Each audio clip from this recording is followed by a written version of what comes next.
first of all, my Cleveland Browns. That's a very generous description that you brought me in with. Maybe we could put that one on the back burner. But in terms of whether it's a blueprint or not, I don't think it's necessarily the blueprint by any stretch, because not many people are going to have the ability that the Browns have in terms of what they can do offensively. When you've got the running backs that they have, the offensive line that they have, the ability to threaten teams with the running game as substantially as they can do it, it opens things up that typically teams can't open up. And everybody's got to load the box to make sure that they stop the running game. So that creates tremendous opportunities, not only in terms of play action. I think it helps Baker Mayfield significantly, because it allows him to simplify some coverages. It allows him to work the play action, and it's not something that many other teams can do by any stretch of the imagination.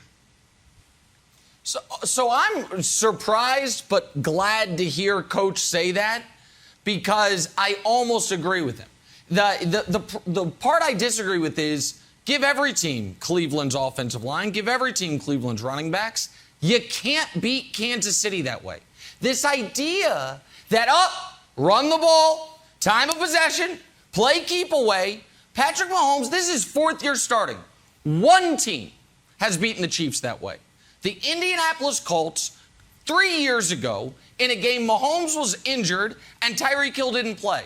You know how you beat the Chiefs? Have a quarterback that can do what Baker couldn't at the end. Have the ball last, drive the field, and score before Mahomes gets to touch it again. And I know folks will be like, what about the Super Bowl? The Super Bowl is a totally separate situation where you had Mahomes running for his life the entire game. Yes, you can also beat the Chiefs if you're going to hit Mahomes 25 times, about 9 of which illegal hits to the helmet, but set that aside. That also works. But that doesn't have to do with running the football. Like, I know we like to have this idea that, Cleveland, they were on the precipice. No, they weren't, because it takes them 9 plays in 7 minutes to go 75 yards. And you know what it took the Chiefs? A flick of the wrist. Flick of the wrist, and Tyreek Hill's throwing up the deuces, and now you're scared. So the way you beat the Chiefs is you outscore them. In Mahomes' losses in his career, Coach, the Chiefs have given up an average of 36 points. You're not beating this team unless you get into the mid-30s or above. You know how you do that? Throw the football. And you need a quarterback that for a day can go toe-to-toe with Mahomes. This whole idea of beat him through the ground and keep the ball out of Mahomes' hands, people keep saying it. No one's been able to do it. It's been 4 years. No one's been able to do it. So maybe it's not possible. So Nick, I know that you were probably going through that whole game, and you were completely confident throughout the whole game that the Chiefs were going to win, right? You did no problem. You knew that the punter was going to fumble the ball. You knew that Baker was going to throw a ridiculous pick at the end of the game. Of course you knew that was going to happen. Now, to me, the blueprint part of this, and I've said this over and over, if you're playing Kansas City, you need to keep Mahomes in the pocket. Okay, so that's one thing that everybody can take away from this, and I've said it since the beginning of time. Now, it's easier said than done, but when you allow them to get out of the pocket and roll around and let those receivers have 15 seconds to get open, bad things are going to happen. I'd say that's part of a blueprint. But this idea that Kansas City is automatically going to win every single game, and that being able to run the football and keeping them off the field doesn't help, that's flawed. Yeah, they got 2 turnovers, and I don't know if you can count on multiple turnovers late in the game as your strategy to win. All right, look, you guys on this show, you tease me because you say I'm old, but way back in 1997, all right, during Michael Jordan's second three-peat, I'm a fledgling beat writer for the Akron Beacon Journal covering the Cleveland Cavaliers, and the Bulls are coming to town. So what I do is I look through the handful of losses that the Bulls had that year, and I pick out the commonalities and write an article saying this is the blueprint. If the Cavs are going to beat the Bulls and Michael Jordan tonight, this is the blueprint. This is how it's done. And guess what? The Cavs did beat the Jordan Bulls that night, but they did it. It was like the direct opposite. It was the opposite of everything that I had written, all the commonalities of the previous losses. My point, Nick, is there's no one blueprint. All right, I mean, you mentioned, well, the Chiefs have never lost this way. The Chiefs have hardly lost, period, with Pat Mahomes. And I'm with Coach. I mean, the Browns can do things most teams can't. With that running game, which was great against the Chiefs, you keep Mahomes off the field. Now your defense is improved.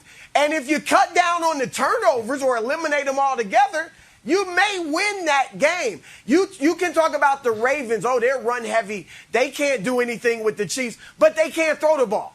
That's the difference. Mayfield is a solid passer. He threw for over 300 yards, Nick. So with that running game that will open up the passing game, with Mayfield being a better passer than a Lamar Jackson, then that is a way that you have a good chance of beating the Chiefs. As good as any. Okay. There's no one blueprint, all right? That's as good a chance as any. No, there is. Here's the thing, Wildes, and this is what everyone gets wrong. There is a blueprint. Because you're right, the Chiefs haven't lost much, so we can go through them. Mahomes' first year starting.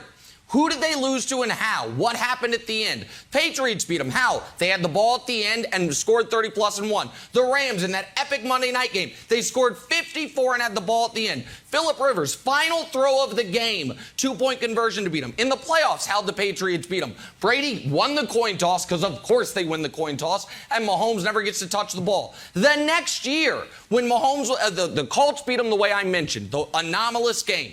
Then, the only other game they lost once Mahomes was healthy. What happened? Oh, Ryan Tannehill has the ball at the end. They scored 35 and win. Last year, their only loss in the Super Bowl, the Raiders scored 40. America, I know you want to see the Chiefs lose. Hey, listen, this is how you got to beat them. People are like, oh, you can't get in a shootout.